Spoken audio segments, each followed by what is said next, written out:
مجھے سب سے پہلے اس بات کی بڑی تکلیف ہے کہ MHRD میں اس طرح کا فنکشن کرنے کی اجازت نہیں دی گئی. یہ عجیب ہے, سمجھ میں نہیں آیا کہ MHRD کو ایسی کیا بات نظر آئی کہ اس طرح کا فنکشن ہم نہیں کر سکتے. اور عجیب معاملہ ہے, فنکشن MHRD میں نہیں کر سکتے, 15 اگست کو گوشت کی دکان کھلا نہیں رکھ سکتے. تو یہ بڑا عجیب و غریب بات ہے یہ. ہاں, تو ظاہر ہے اب تو now we really have to weep on what is happening. But anyway, اس میں پانڈورنگ ریڈی صاحب میرے سے ملنے آئے تھے. ہمارے بزرگ ہیں, میں ان کی بڑی قدر اور عزت کرتا ہوں اور برسوں سے ان کو جانتا ہوں, اور وہ سچائی کو بے خوف ہو کر بیان کرتے ہیں اور پورے فیکٹس کے ساتھ.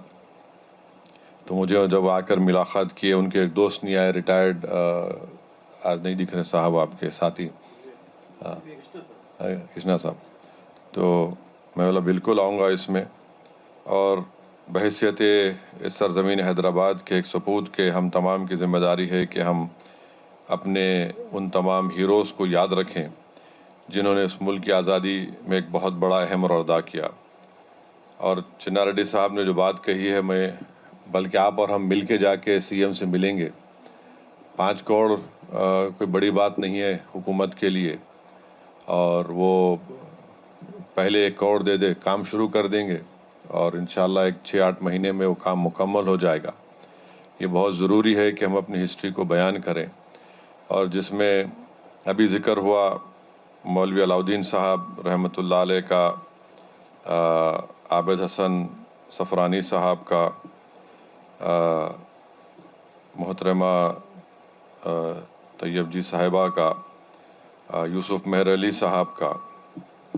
تو میرے عزیز دوستوں اور بزرگوں, میرا ماننا یہ ہے کہ جنگ پلاسی 1757 میں شروع ہوئی, پہلی جنگ آزادی 1857 میں, پھر نان کوآپریشن موومنٹ 1920 میں, پھر 42 میں کوئٹ انڈیا موومنٹ شروع ہوا, اور پھر 47 میں تو فائنل.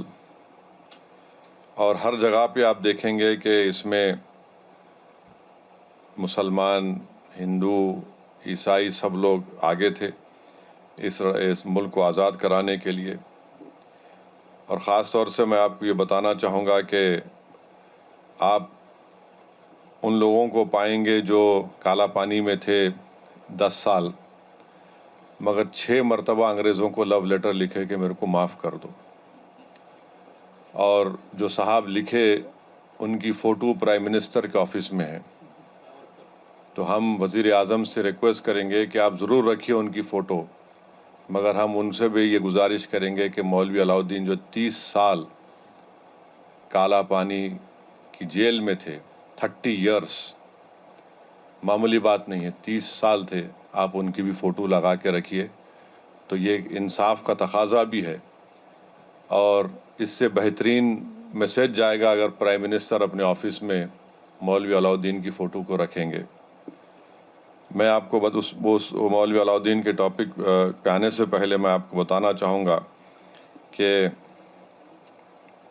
گورنمنٹ آف انڈیا کی خود ایک ڈکشنری آف مارٹیئرز ہے, جس میں انہوں نے لکھا کہ نظام کی حکومت میں کون لوگ تھے جو انگریزوں کے خلاف اپنی جانوں کو دیے. اس میں ایک حیات صاحب, یہ کوپل ڈسٹرکٹ اس وقت نظام کی ریاست میں آتا تھا یہ. تو 1857 کی جنگ آزادی میں ان کو انگریزوں نے پکڑا, کورٹ مارشل ہوا, اور توپ کے سام میں ان کو رکھ کر اڑا دیا گیا تھا.